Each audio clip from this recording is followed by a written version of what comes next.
എന്താണ് Cologne cancer?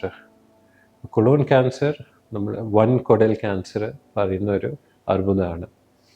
നമ്മൾ വൻകുടലിൽ നിന്ന് തുടങ്ങുന്ന കോശങ്ങൾ മരിക്കാതെ കണ്ടിന്യൂസ് ആയിട്ട് ഡിവൈഡ് ചെയ്തിട്ട് വലുതായിട്ട് പിന്നെ വേറെ സ്ഥലത്ത് സ്പ്രെഡ് ആകുമ്പോഴാണ് നമ്മൾ ഇതിനെ കൊളോൺ ക്യാൻസർ പറയാറ്. കൊളോൺ ക്യാൻസറിൻ്റെ കാരണങ്ങൾ എന്താണ്? സോ ഇതിൽ മൾട്ടിപ്പിൾ കോസസ് ഉണ്ട്.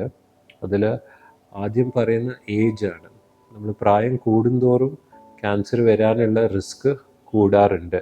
അപ്പോൾ പ്രായമുള്ള പേഷ്യൻസിലാണ് കൂടുതൽ ഈ ഒരു അസുഖം വരാറ്. രണ്ടാമത്തെ ജനറ്റിക് ഫാക്ടേഴ്സ്. ജനറ്റിക് പറഞ്ഞാൽ പാരമ്പര്യമായിട്ട് വരുന്ന ക്യാൻസർ റിസ്ക്. ചില കുടുംബത്തിൽ ഈ ഒരു ജനറ്റിക് ഡിസീസസ് ഉണ്ടാവാറുണ്ട്.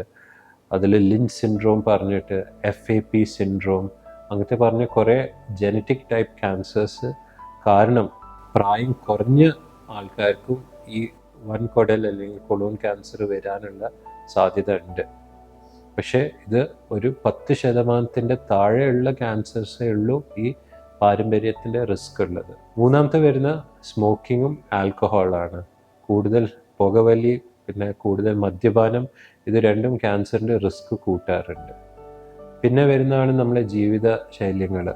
നമ്മൾ കഴിക്കുന്ന ഭക്ഷണം, കൂടുതൽ റെഡ് മീറ്റ് അല്ലെങ്കിൽ പ്രോസസ്ഡ് മീറ്റ്, പിന്നെ കരിപ്പിച്ച മീറ്റ്, ഇതൊക്കെ USA ബാർബിക്യൂഡ് ചിക്കൻ അങ്ങനത്തെ ടൈപ്പ് ഫുഡ്സിലാണ് കുറച്ചും കൂടി ക്യാൻസറിൻ്റെ റിസ്ക് ശകലമായിട്ട് അത് കൂടാറ്. ഇതല്ലാതെ ഫ്രൂട്ട്സും വെജിറ്റബിൾസ് ഡയറ്റിൽ കുറഞ്ഞ ആൾക്കാർക്ക്, ഫൈബർ അത്ര എടുക്കാത്ത ആൾക്കാർക്കും ഈ ക്യാൻസറിൻ്റെ ചെറിയൊരു റിസ്ക് കൂടാറുണ്ട്.